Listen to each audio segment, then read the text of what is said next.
All right, I am your host, Kathy Sestak from Magic EdTech, and our guest today is Greg Hanna, Director of Disability Services at Villanova University.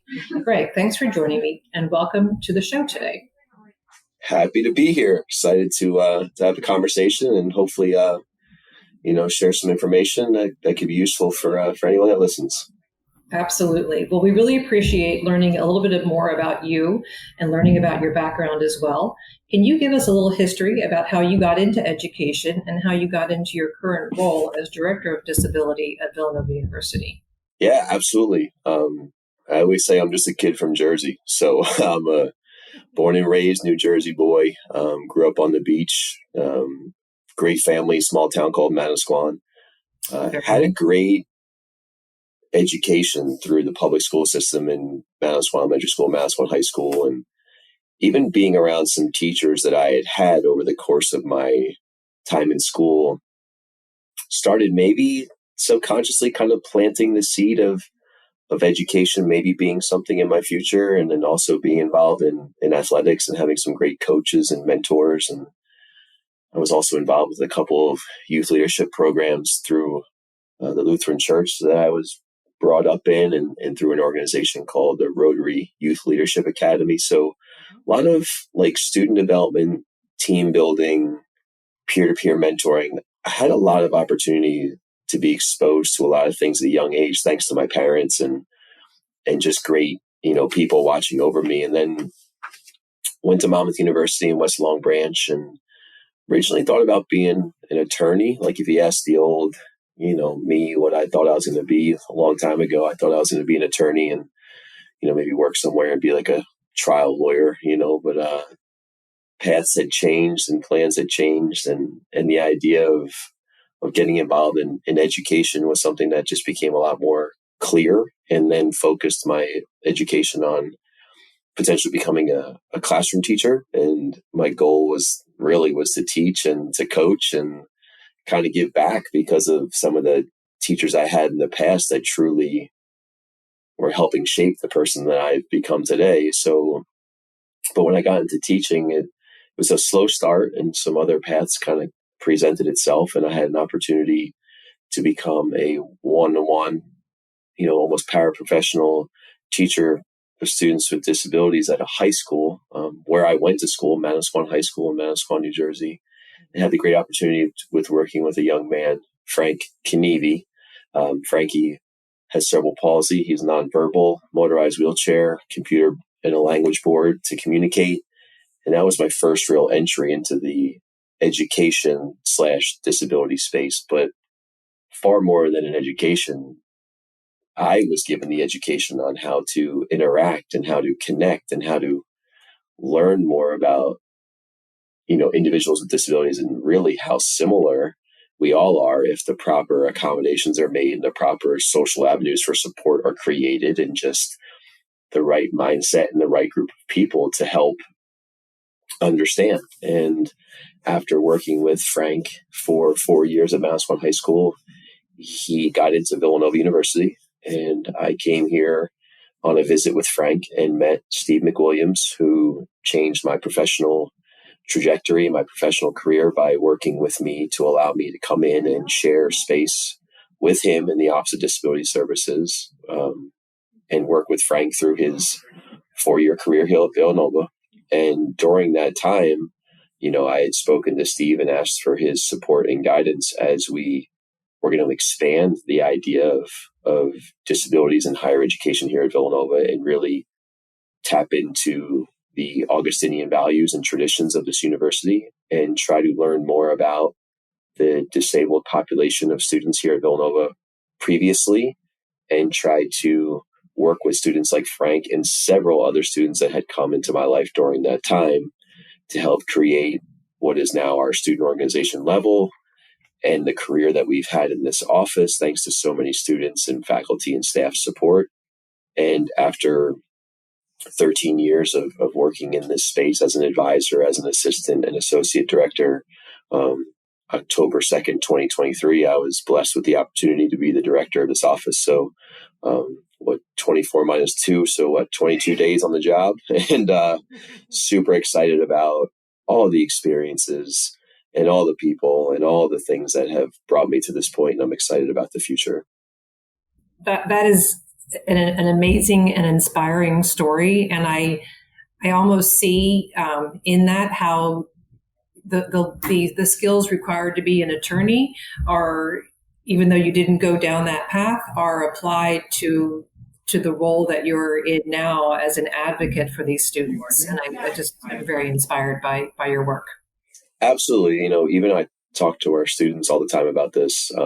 Like a lot of times when, especially at a university like Villanova and so many other, nationally ranked, nationally well-known institutions, when students see the staff or their faculty or people they're most often associated with, because we're blessed at a place like this, people can easily assume that our journeys were streamlined and kind of meant for the field of study that we're in. And mine definitely wasn't streamlined. But the cool part is to your point, is there's a legal background here because we're working with the ADA and reasonable accommodations all of the time. So the critical discourse and the introductions to some of these mannerisms that we operate through are definitely relevant. And then all of the education work that I did and all of the experiences in these youth leadership academies, and coaching, we try to blend all of it here to present to our students and let them take from us what they would like. But to your point, the journey is still going. And I always tell students, I still don't know what I want to be when I grow up. But it's like when I look at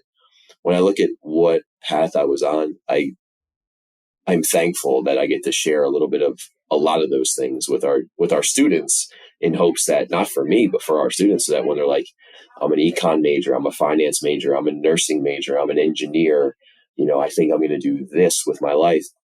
Beautiful way to look at it, but also knowing that some pivots may come and how to still hold those experiences and exposures and opportunities there to maybe help you with the next place you may go. So absolutely, it's a blend of everything, which makes my commute from New Jersey to Villanova not so bad because we get to share all these skills with our students every day. I remember you telling me about that commute, so not envious of that. But I just am always amazed at how people's paths and how things that you do, and it just layers upon and builds, to create your future. And it's really great. So I'd like to, I really appreciate you sharing your story, and very empowering. I'd like to move into a discussion around the current trends and disruptions you are seeing in your space, as well as the strategies you and your team use to help overcome these strategies. So the first one, let's begin with the topic of inclusion and accommodations. And you had mentioned ADA just a minute ago, and the ADA accommodations for higher education institutions. And my question is, how do you find that balance between equitable and reasonable while creating an inclusive environment for students with disabilities? Yeah, it's a great question. And it's something that myself and many other offices like ours around the country and around the globe are dealing with daily, because Villanova is just one place, but I am sure that a trend that most higher ed institutions are seeing is a rise in number of students who are registering with an office like ours and utilizing the services of our office. So there's been a steady increase in the amount of students who are requesting services, which means then that we have to work with our campus partners even more in certain areas. So, the more students that are disclosing an accommodation that may pertain to housing, the more that we're speaking with our residence life office and staff as to what reasonable accommodations are we able to make for the housing experience for our students. There could be more students that are coming with certain allergies or certain dietary restrictions, and what accommodations need to be made that could potentially impact the dining journey, so on and so forth, with transportation and for academics. And the reasonable accommodation phrase, obviously, could be debated as to what someone may feel is reasonable versus equitable. And I think, where we are, we try to uphold our Augustinian values and the traditions of this school to attempt to go beyond reasonable at times for the best support of our students.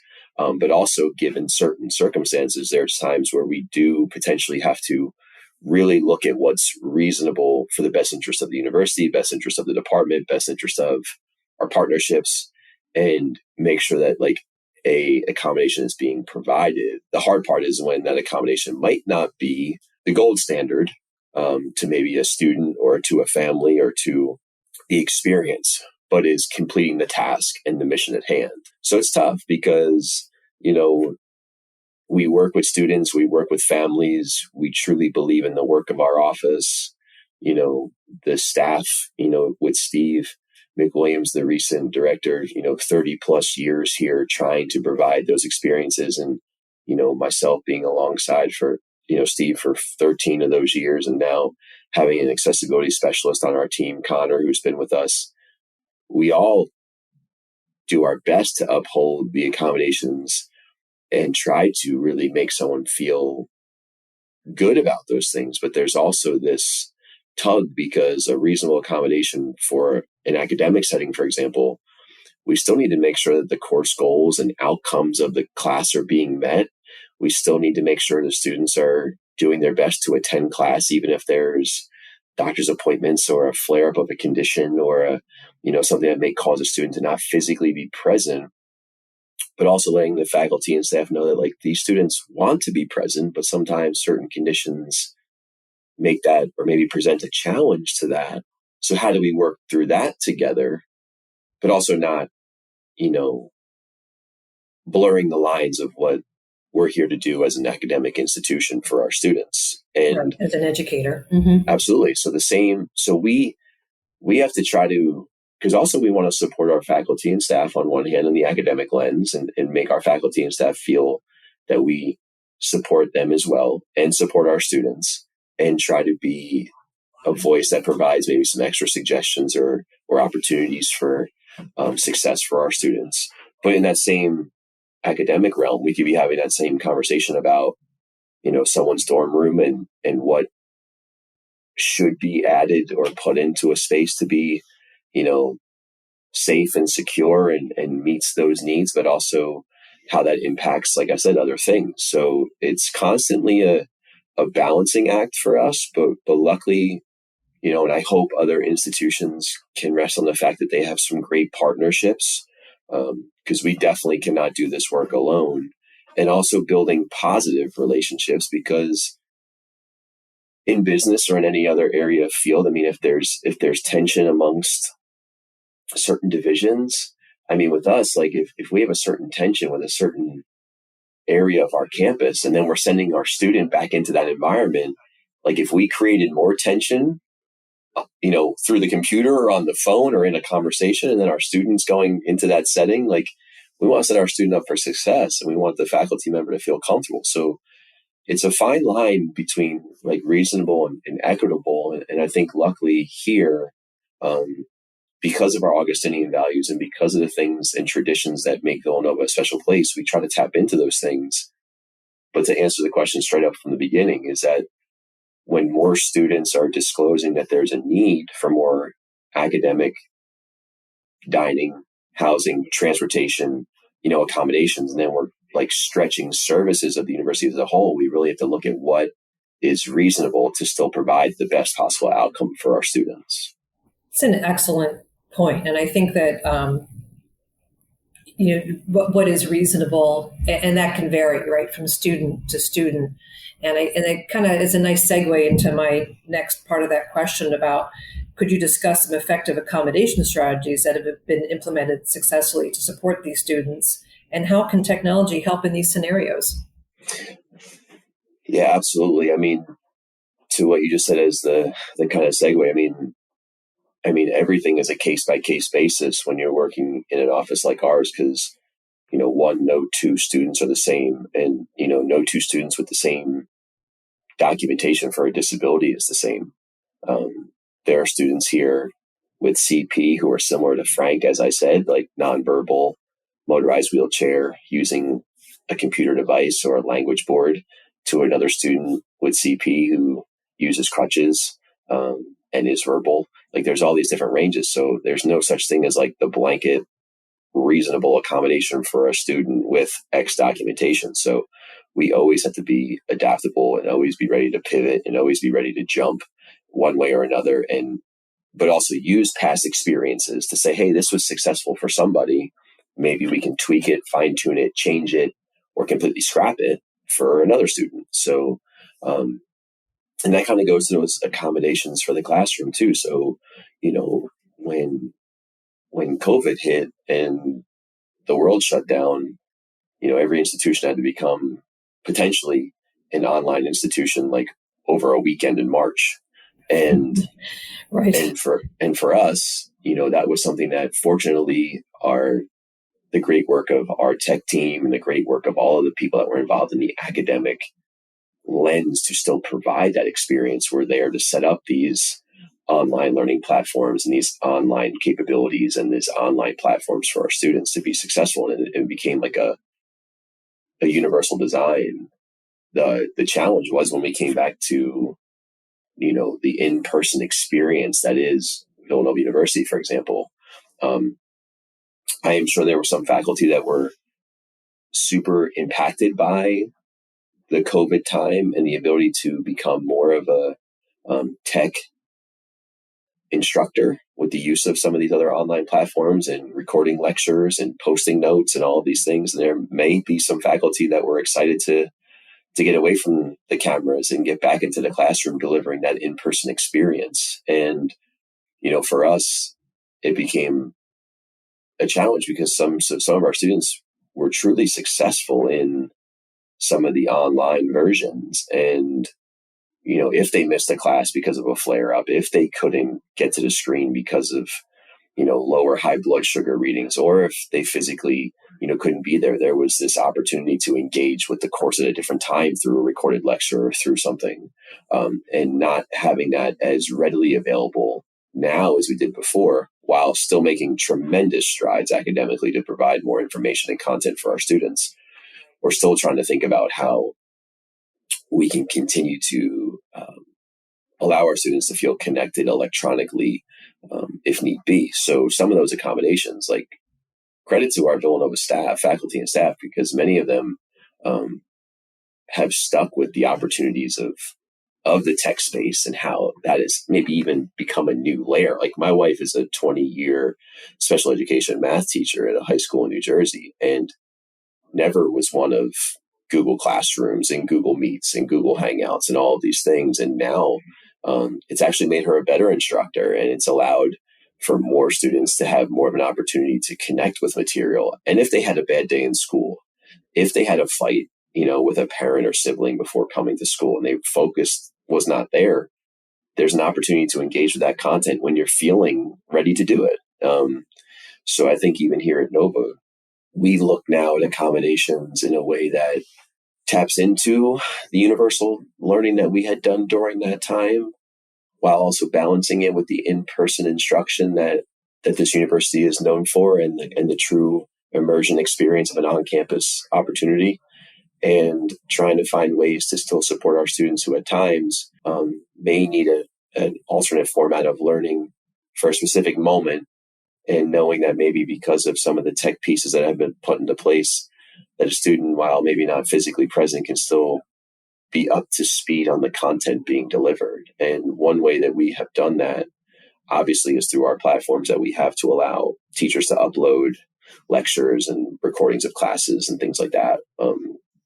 But also the way that our students even manage their own technology to, get content or even exchange content between peers.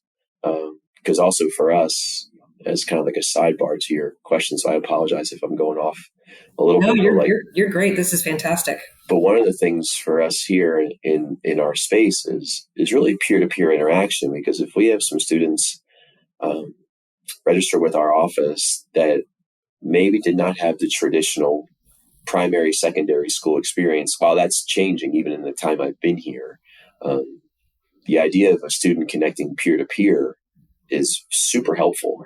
And one way now, through all the different tech pieces, is that previously, if you and I were classmates and you were registered with the Office of Disability Services and you needed notes in history class, Greg could be like, I'm going to take notes for you I'm going to go to the Office of Disability Services and copy those notes for you on a photocopier. And then I'm going to leave them on the desk in the Office of Disability Services, and you're going to come and pick them up. Whereas now, you're my classmate. You missed class today. I can take notes electronically. I could text it, send it, scan it, whatever in a text standpoint. And then you and I can go back and forth and have a conversation about it if you have questions in real time versus can we meet in the campus, student center to discuss these notes? Or I may not even have a relationship with you. I'm just the guy that's taking notes for you. So now we're actually building relationships, which are leading to more peer-to-peer opportunities, which are actually leading to more peer mentoring and more opportunities for like those student group meetings in a more informal setting because of some of the technology features that our students are way more versed in than I am. And I think in the long run, it makes for a better classroom environment too, because then even the teacher at times is able to pick up on the fact that this class is truly connecting, even if it's through a potential accommodation request.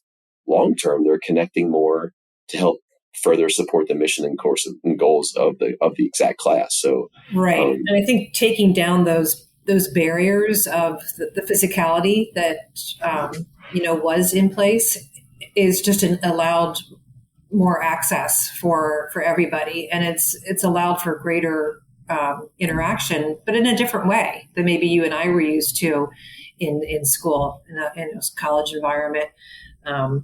So I think making students advocates for themselves and their peers is vital. And so I'm just wondering what strategies or programs have been effective in empowering students to become advocates for disability, inclusion, and success. I mean, you just talked about the way that they share maybe notes in classroom, but I was wondering if you have any other types of examples of digital assist to build a community.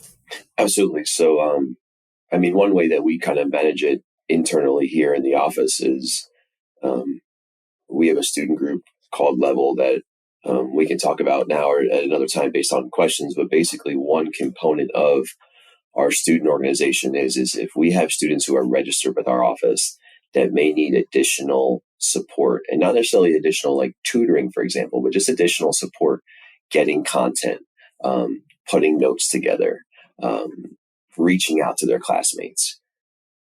We have an internal kind of database of all of our students, and someone can be like, hey, I'm in this class and I'm looking to, maybe ask a couple questions about like this topic. And then we have any other member of Level who is from freshman to senior year who may have taken a similar class in the similar major, has another friend who's taken it, and we try to network amongst each other, because then that builds a little bit of that initial, kind of agency and that initial ownership and accountability for their own work.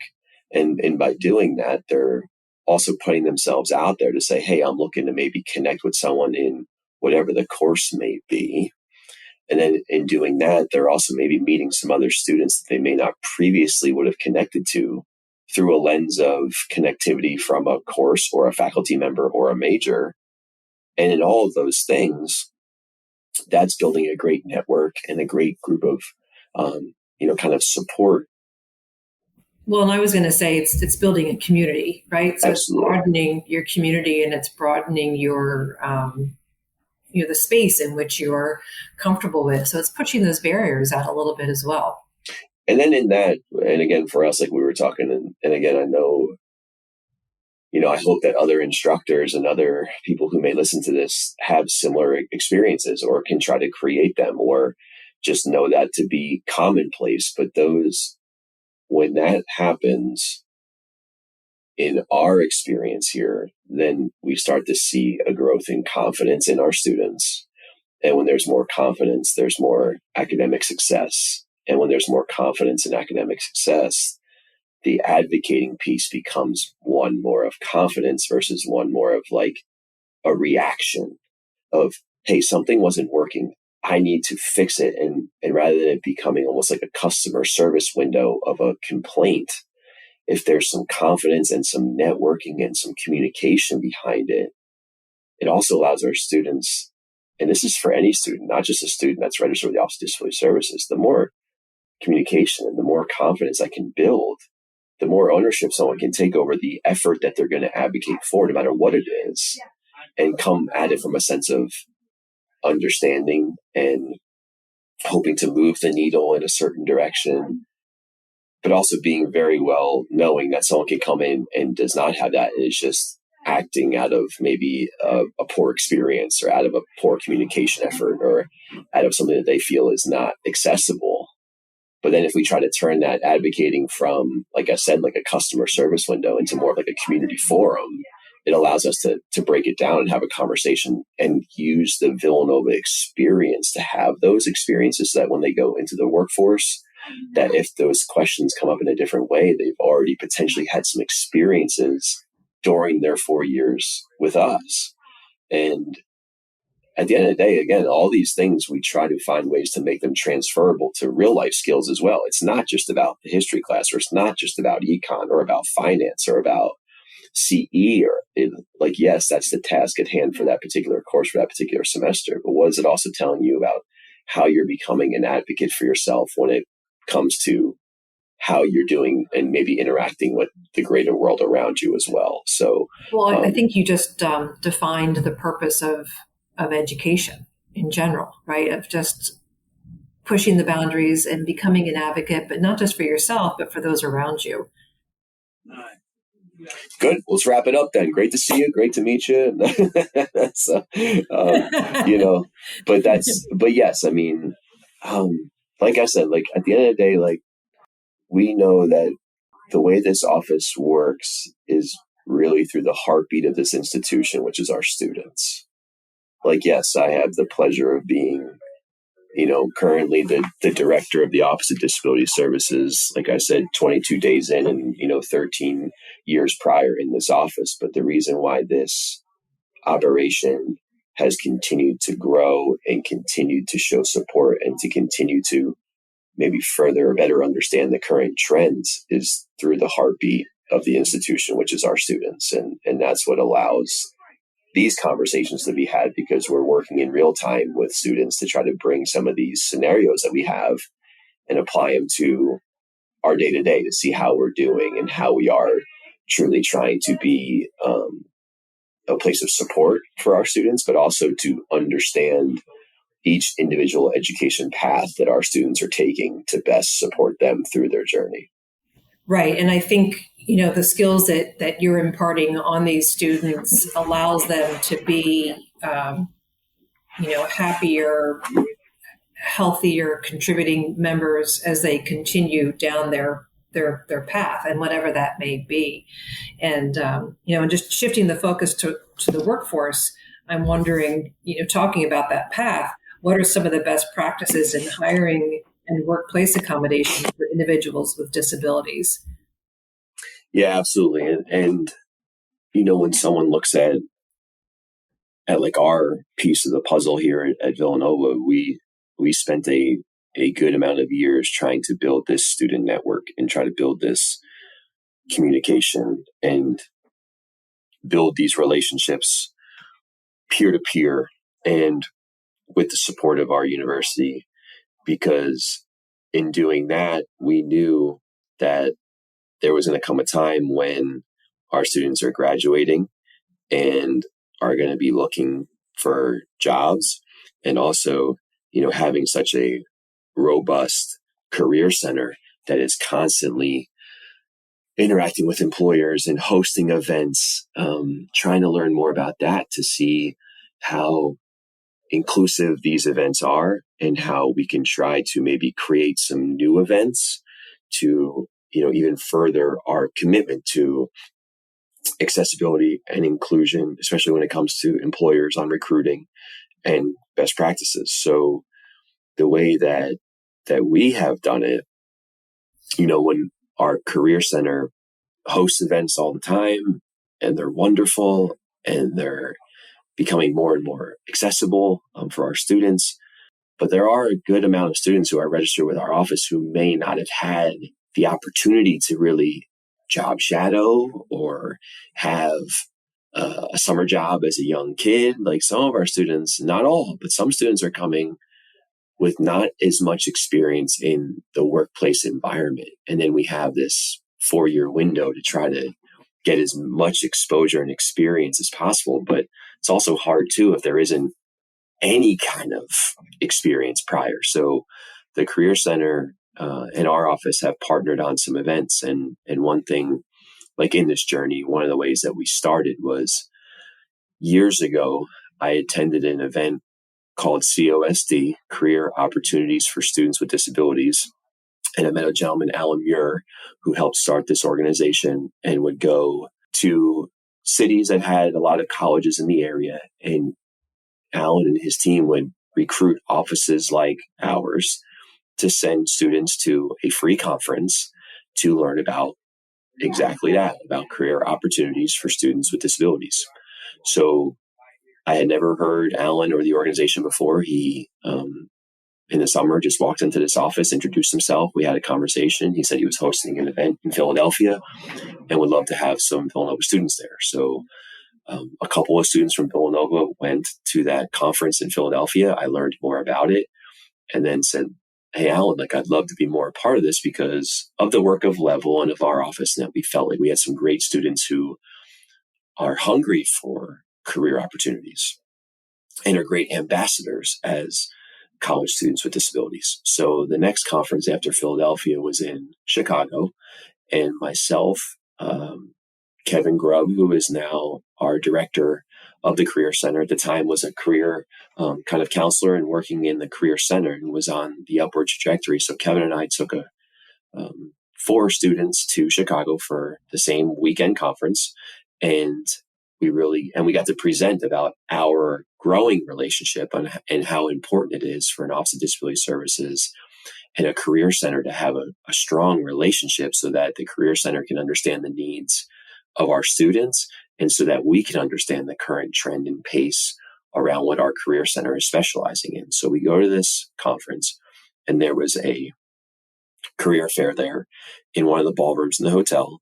And 4 of our students are meeting, 14 or 15 employers, 3M or Disney or Verizon or things like that.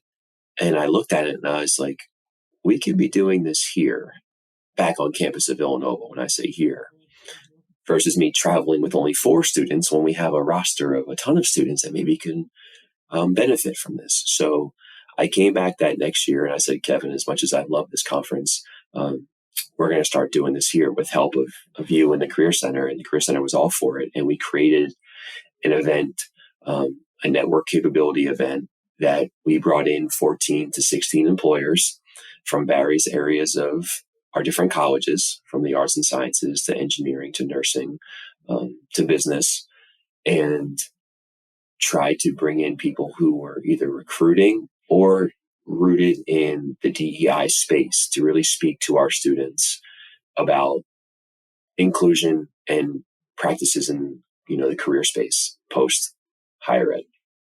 That event, we just had, I think, our 8th maybe. So a great partnership that was created between the Career Center and our office to allow our students to have something in addition to the overarching career fair that can be a little overwhelming when there's hundreds of employers and hundreds of students all jammed into a space at the same time, trying to throw the elevator pitch and the resume. And I think it's overwhelming to anybody. 100% in that room. Yeah. And one thing that we focused on was with this networking event that we do, it's casual. So our students are able to come casually dressed. They do have to bring any information that they want to share with the employers. We have round tables set up in a room, similar to the ballroom at the hotel, for example. But the employers move from table to table over the course of the night, and we have a series of questions that are asked. Some deal directly with the career at hand, and some deal with the same way we're talking here. How did you get into this space? Do you use your degree for the job you currently have?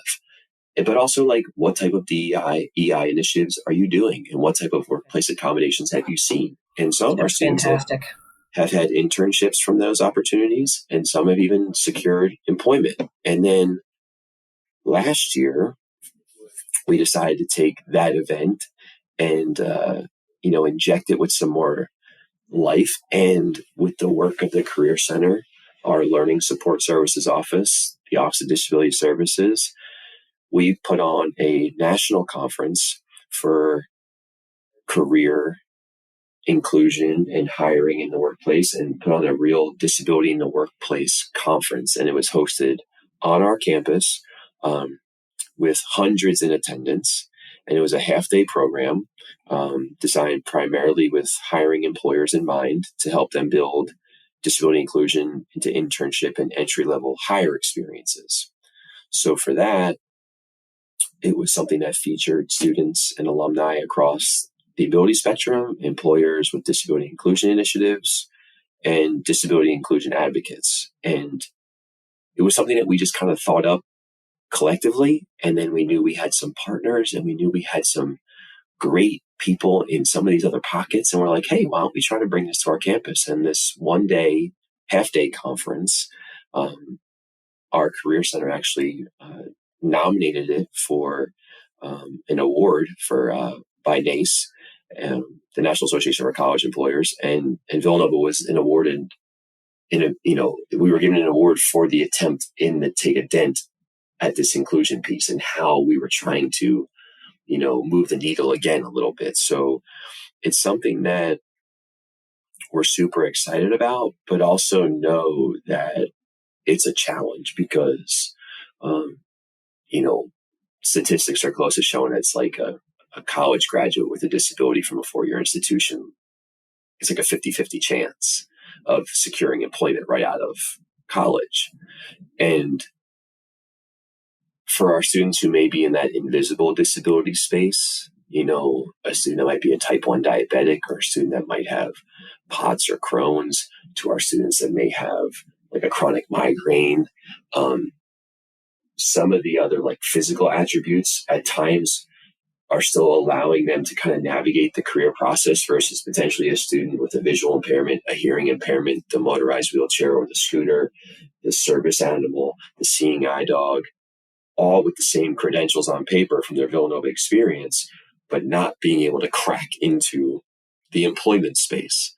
So how are we doing our part here at Villanova, for example, to really try to help our students? Because that's a tough one, because we have this great school, we have these great experiences, we have these great programs, we have these great partnerships, but then some of our students are still having challenges years post-grad securing employment.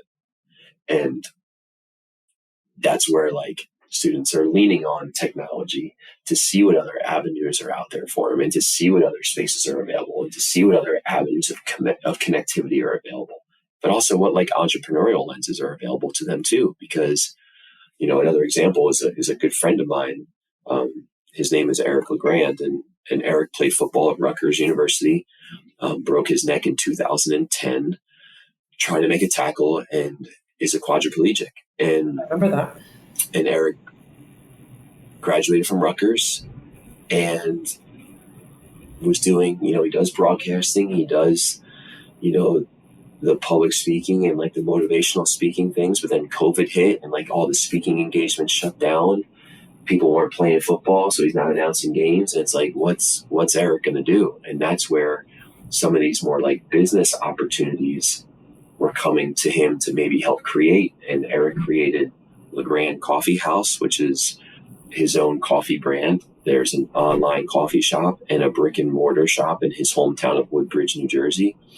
But Eric became a Black disabled business entrepreneur owner. And he serves now as someone that I can share with my students, for example, who potentially could be in a similar space of having a tough time navigating the career space, but also has a passion and an entrepreneurial lens that may be able to create an opportunity. And then Eric has gone on to start a whiskey brand as well, and he's into some other projects. But then also, again, like very much it gives back and talks about his education and the things that helped him along the way, and the support services and offices like ours, and relationships with career individuals. But if there wasn't enough to tap into, then also how do you still do everything you can to give yourself a shot to secure some sense of employment and agency over that employment, even if it becomes the entrepreneurial lens, which is something that we work with far more with our students now in this space as well. Well, I think these career fairs that you've put in place are just incredibly empowering, and and I just think would be incredibly beneficial.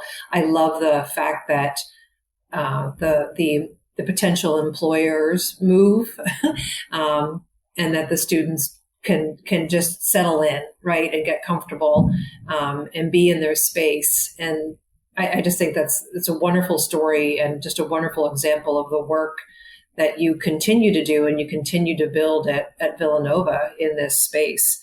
I do want to move into our next segment. I just really appreciate you sharing all of that. When we first spoke over the summer, this next segment, or my next question around assistive technology and tools, was my favorite takeaway from our conversation over the summer, and the whole idea about, from a student's perspective, letting students drive in terms of assistive technology. What tools and apps do your students with disabilities bring to you and to the campus? And how important is it to give guidance, particularly in higher education settings? And you had talked specifically about like a student toolbox. And I loved that concept. And I loved how you, when we talked over the summer, described you're always learning from your students in this capacity, which I think is just incredibly powerful and speaks very much to how students are thinking outside the box, but taking away that self-empowerment and confidence to share their tools with others as well. Absolutely. And, one of the things that we were doing earlier in our careers here was creating this, kind of what we call the technology toolbox of, most commonly used apps in, the note-taking space, or in the recording lecture space, or in like the scanning space and things like that. And all very helpful. But then it came down to asking our students if they were using it. And yes, some were, but also there was a lot of other students who were using other apps on their phone or other things that I had never even heard of before. And also, like, a part of our job here is to keep up with those things, but also when we're working with several hundred students and, someone breaks a leg and needs elevator access and transportation, or someone's looking for a different meal plan, or someone's looking for accommodations for their housing, or a faculty needs a different classroom for instruction. Sometimes there's just things that, we're not getting to every single minute of the day. But again, to the heartbeat of this institution being our students, we're able to ask our students what they're using, how they're using, and how effective it is. And also, when you think about it, like from our perspective, the student is coming here as an incoming freshman, 18 years old. They've already navigated through their primary and secondary school systems. And what were they using during that time that was successful? And then also, what are they using during this time here at Villanova that they hope to be successful, that then is transferable when they leave the space? So yes, using all of the, services and partnerships that we have, and having a great campus technology program and office, and having great, people who are really, really well versed in those areas, allows me to make those connections between student and other staff members to create, again, that network connectivity and that community that we're talking about. But also, our students are the ones that can come and tell me, hey, I use this app for captioning and it works really well. Or, hey, I use this one to take a photo of a piece of paper and it scans it and changes it into a PDF.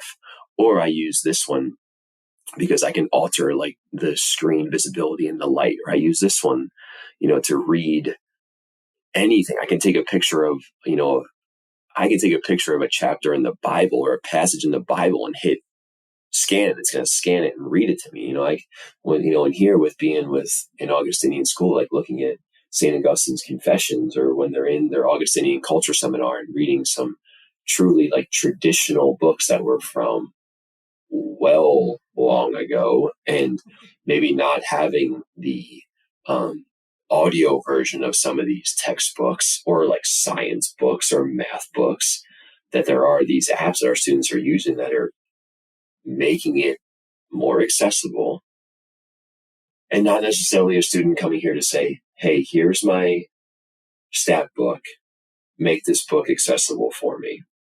I'll be back tomorrow.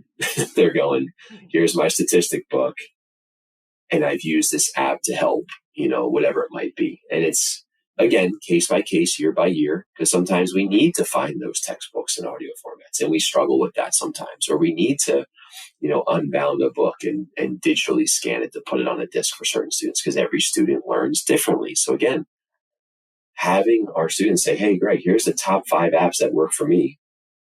I don't turn and go, hey, every student that we know use these 5 apps, but we can suggest them. And also too, when we're suggesting to our students, and again, like I'm a dad of 3, like my daughter's 10, my middle guy is 9, and my little guy's about to be 7. If I'm sitting with a student, I'm like, hey, I've heard this app works. They might look at me and be like, does this guy even know what he's talking about? Because they know the life I live. But if their college peer goes, hey, I use, fill in the blank app or fill in the blank, service, they may be more apt to listen to it from their college peers who are currently using it to navigate through the same coursework they're working through. So they don't need to hear from me on that every time. So that's why we kind of really, we're blessed at Villanova with some really high caliber, high achieving students. So to come in every day and think that we're going to know the answer to every question, that's foolish. But also to let our students know that, wow, yes, we provide a reasonable accommodation or a service for a student to be successful during their 4-year career here.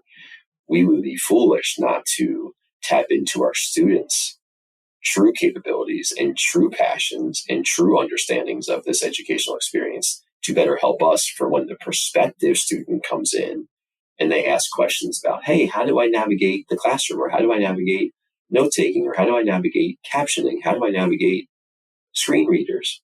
Well, hey, I'm going to introduce you to fill in the blank student, and then they build a relationship. Like and that gets back to that whole peer-to-peer, 100%. how critical the peer-to-peer support is. 100%. And I'm just wondering if you, I can have a 2-part question, but can you recommend a toolbox of resources such as note-taking or for closed captioning in accordance with the WCAG 2.2 that educators can use to support these students? Man, I don't get paid by any of these guys, so it's like free plugs, I need I'm going to need some merch or some swag from these guys, but I'll see what I can line up for you. Yeah, but it's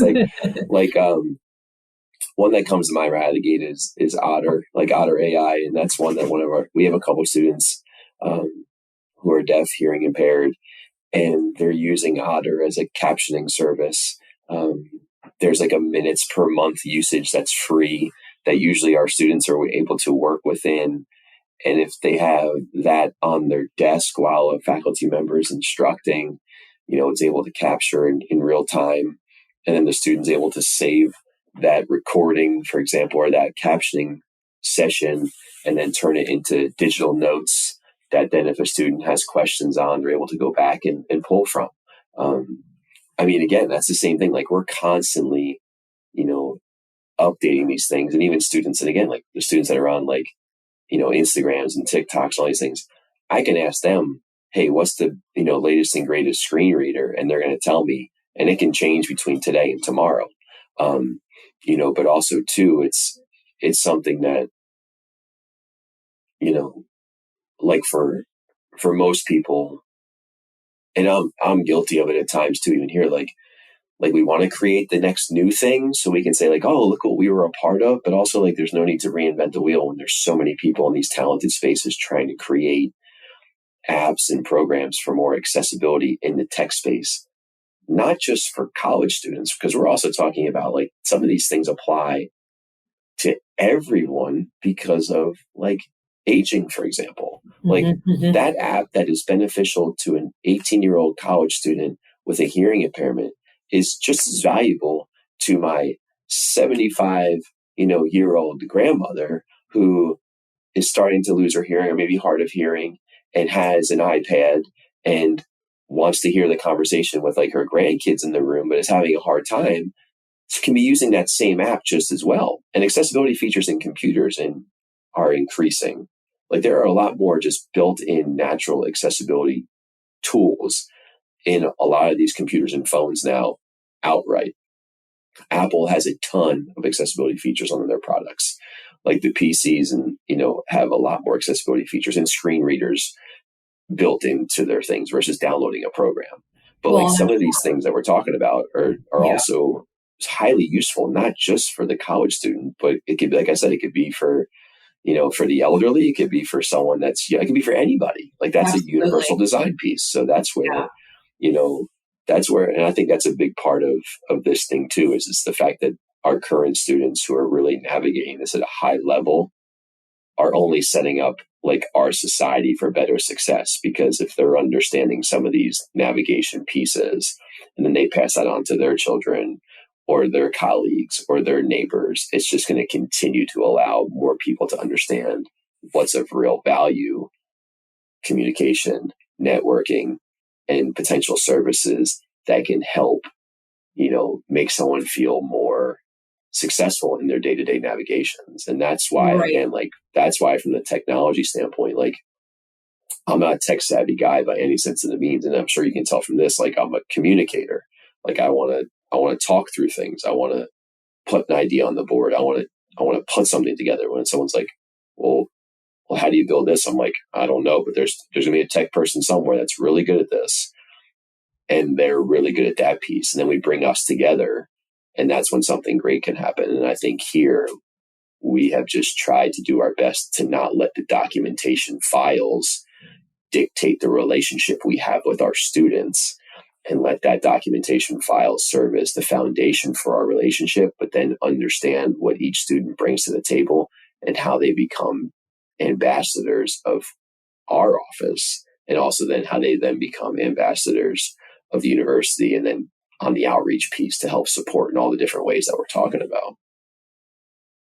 I think that's fantastic. And I really love that the documentation serves as a framework, but it's not the end, right? There's always more and room to grow.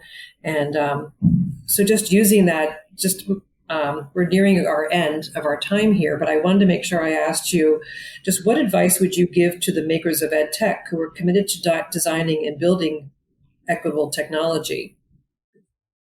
That's a great question. I mean, and I'm sure that the organization is already using this and does it all the time, but to really look at, who's benefiting from, the services that you're providing, and who's benefiting from all the great things that you all are doing, but also like who the people that in theory are benefiting from it, how can they help contribute to the next level of growth? So like with us, we have this standard, and every couple of years it changes because we have new students coming in, and the caliber of students at Villanova keeps growing. The academic range that our students have is getting higher. And because of that, we can rest on the things that brought us to this point, but then utilizing the current students that are here to see how can we take some of our programming or some of our accommodations or some of our interactions next level. So when you look at, all the things that you have to offer, are you asking some of the students or some of the teachers? Because some of those people that potentially could be like, like kind of like your working group could potentially have a sister, mother, brother, cousin, son, daughter with a disability, and can help offer some suggestions because of how they navigate in their day to day. Like if we don't find out who is using the services, or if we don't know who's working with us, there might be a story behind every single person in that department that can probably add value to the overall deliverable to the community. And I think for us, one thing we do is like we try to tap into that, as I just mentioned previously, because by understanding what each person brings to the table, then we have a chance to elevate our deliverables to the university and to the program that we run here. But if I just sat in the fact of like, this is what works, and we have some really skilled people that work at this full time to help us take it there. If I don't tap into the heartbeat here, like I've said several times, being our students, we're missing out. But also, like I said, like learning who our students are to help increase our deliverables, while having those students take part in the increasing of those deliverables by actually learning who they are and what they could potentially contribute to the services we're providing. I think that is a great takeaway. I think that is a great place to end this incredibly wonderful conversation. And I just wanted to thank you for joining me today. We appreciate your insight and look forward to your and our audience join us on future podcasts. And I just want to say, I think Villanova University is incredibly lucky to have someone like you. Thank you. That is super kind. I think shout out to Dr. Nance, right? Terry Nance, to help set up this conversation. So I got to shout out Dr. Nance, who's known me since day one on campus. So, it's like I said, I'm just a guy from Jersey, and I just happened to follow a path with some great people from Manasquan and Frankie and Steve and Villanova and too many to mention, and just support of my family and my wife and kids. Like it all matters, and it all brings us to where we are, and to be here with you to talk about this. I'm super thankful. Also too, I hope there's impact for sure, but also it's nice to talk about some of the things that we've been able to do here, but also like even now in reflection of our time spent together, I'm just really appreciative of the students that we've had the opportunity to connect with, because, we work at an institution of higher education, so we are going to be around students. And the fact that we've had so many wonderful students and families trust us and believe in us has allowed us to explore those relationships, which has led to some of these programs working, because we had a couple of students that we felt great about, and just creating the partnerships. So, I'm lucky Villanova has allowed us to come in and do these things. I'm super excited for what's ahead. Well, I think that's a great place to end. And I wholeheartedly do. I enjoyed talking to you in the summer. I've enjoyed this conversation even more. I think that the work that you and your team are, and the services that you're providing to the students is just incredible. And I think it's, there's always more to do, right? But I think that going forward, I've just learned a lot about the work that is ongoing at Villanova and ongoing in the space. So I just wanted to thank you again for your time today. You got it. Thank you so much. I look forward to anything we can do to continue. All right. I'll talk to you soon. Take care. You got it. See ya. Bye. Bye.